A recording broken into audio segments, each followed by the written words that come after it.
నమస్కారం సార్. నా పేరు నా పేరు గడ్డం భాస్కర్ అని, మాది వీరవస్త్ర మండలం రాయకుదురు. ప్రస్తుతం రాయకుదురు మా మిస్సెస్ సర్పంచ్ అండి. మీ రాజకీయ ప్రవేశం సార్ ఎమ్మెల్యే గారు ఎమ్మెల్యే నుంచి నన్ను తెలుగుదేశంలో ఉండేవాడినండి. అప్పట్లో నాకు ఒక ఎంపీపీ పదవి వచ్చిన, ఒక జడ్పీటీ పదవి వచ్చిన, లేకపోతే ఒక సర్పంచ్ వచ్చిన, కొంతమంది నాయకులు నేనైతే కొద్దిగా డామినేట్ చేస్తానని ఉద్దేశంతో నాకు పదవి రాకుండా చేశారు. నన్ను గుర్తించి మన ప్రీతమ ఎమ్మెల్యే గారు గంధి శ్రీనివాసరావు గారు పార్టీలో నన్ను ఆహ్వానించారండి. అలాగే మా ఊరి నుంచి అందరం కూడా ఆయన ఆహ్వానం మేము పార్టీలో జాయిన్ అయిన తర్వాత నా గ్రామ సర్పంచ్ చెప్తే నన్నే పిలిచి నాకే టికెట్ ఇచ్చారండి. అప్పటి నుంచి ఎమ్మెల్యే గారు అంటేనే ఎమ్మెల్యే గారు కూడా ఉన్నాము.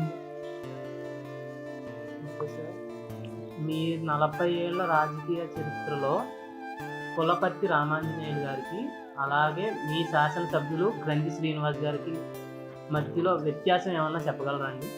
అంటే మన గంధి శ్రీనివాస్ గారు అంటే ఆఫీస్కి వెళ్ళినట్టే ఎవరన్నా బయట కూర్చుంటే మేము వసీలమండి. బడుగు బలహీన వర్గాలు ఎవరన్నా ఆఫీస్లో బయట వచ్చేట ముందు పిలిచి ఎంతమంది పెద్ద పెద్ద నాయకులు ఉన్నా వచ్చిన పేదలతో అందరితో మంచిగా మాట్లాడి వాళ్ళకి వెంటనే వాళ్ళ యొక్క అవసరాలు ఏంటో తెలుసుకుని ఆ అధికారులు అయితే అధికారులు ఎవరైతే వాళ్ళతోటి మాట్లాడి వెంటనే ఆ విషయం పరిష్కరించిన దాకా కూడా ఆయన వదిలిపెట్టేవారు కాదండి. ఏదైనా ఏ కారణం చేతన్నా అది సాల్వ్ అవ్వకపోతే మళ్ళీ రమ్మని వారు వెంటనే సాల్వ్ చేసేవారు.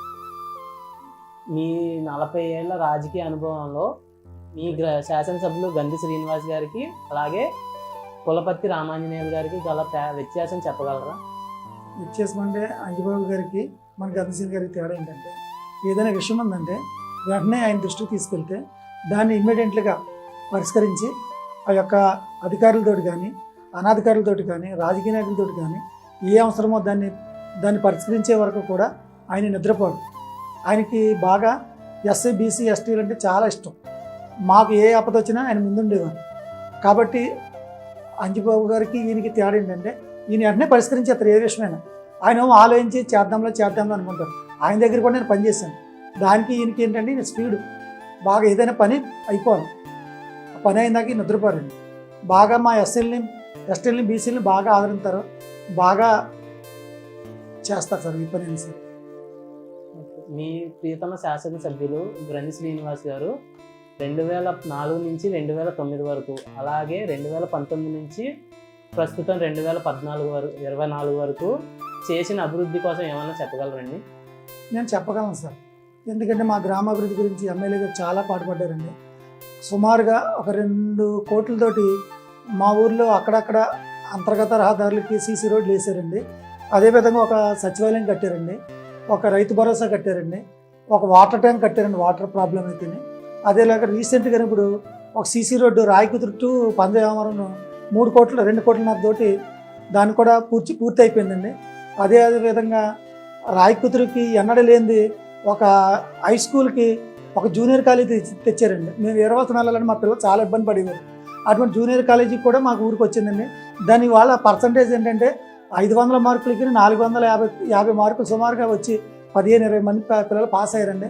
మేము గంధి శ్రీని గారు 5 హై స్కూల్కి నాడు నేళ్లను 50 లక్షల రూపాయలతోటి ఇవాళ ఒక ఇంద్రభవనంలాగా హై స్కూల్ తయారు చేశారండి. అలాగే నాడు నేళ్లను 5 ఎలిమెంటరీ స్కూల్కి నాడు నేళ్ళు ఇచ్చారండి. చాలా శుభ్రంగా చాలా బాగున్నాయండి. చాలా పర్సంటేజ్ వస్తున్నాయండి. మామూలుగా పెద్ద కాలేజీలు కంటే ప్రభుత్వ కాలేజీలు కానీ ప్రభుత్వ స్కూల్ కానీ బాగా అభివృద్ధి చేశారు. ఇప్పుడు మీ ప్రియతమ శాసనసభ్యులు గ్రంథి శ్రీనివాస్ గారు ఆయన వ్యక్తిత్వం కోసం మీరు ఏమన్నా చెప్పగలరా? గంధి శ్రీనివాసరావు గారు అన్న కరోనా టైంలో మా ఊళ్ళో సుమారుగా ఒక 20 మంది దాకా చనిపోయారు. వాళ్ళకి ఏ అవసరం వచ్చినా మేము కరోనా టైంలో మేము కానీ వాలంటీర్లుగా వస్తూ ఉండేది. వాళ్ళ కానీ వాళ్ళ ఇంటికి వెళ్ళి నేరుగా అన్నీ మేము చేసేవాళ్ళం. వాళ్ళకి ఏమైనా ట్యాబ్లెట్లు కావాలన్నా ఏదన్నా వాళ్ళకి బ్లీచింగ్ కావాలన్నా డాక్టర్లు కావాలన్నా ఆక్సిజన్ కావాలన్నా మేము చూసేవాళ్ళం. ఆ టైంలో మాకు ఎవరైనా చెప్తే ఎమ్మెల్యే గారికి వెంటనే మేము ఇన్ఫార్మ్ చేసేవాళ్ళం.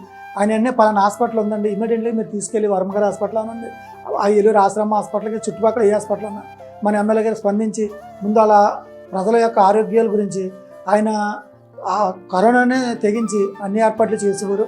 అదేవిధంగా మా మిస్సెస్ పేరు భారతి అండి. ఆవిడ మేము ప్రతి ఇంటికి వెళ్ళి చేస్తే ఆ ఇంటికడ బాగోగుల గురించి ఎమ్మెల్యేకి చేస్తే ఎమ్మెల్యే గారు వెంటనే వాళ్ళకి ఏ విధమైన సౌకర్యాలు కావాలో అవన్నీ సౌకర్యాలు వెంటనే సమకూర్చేవారండి. అటువంటి ఎమ్మెల్యే గారు రాబోయే ఎలక్షన్లో సుమారుగా 20,000 మెజార్టీతోటి తప్పకుండా నగ్గుతారు. ఇక్కడ ఎమ్మెల్యే గారు అవుతారు, అక్కడ సీఎం గారు జగన్ గారు కూడా సీఎం అవుతారండి. అప్పుడు దాకా మేము సిద్ధంగా ఉన్నాం ఎమ్మెల్యే గారిని గంధి గారిని నగ్గించుకోవడానికి.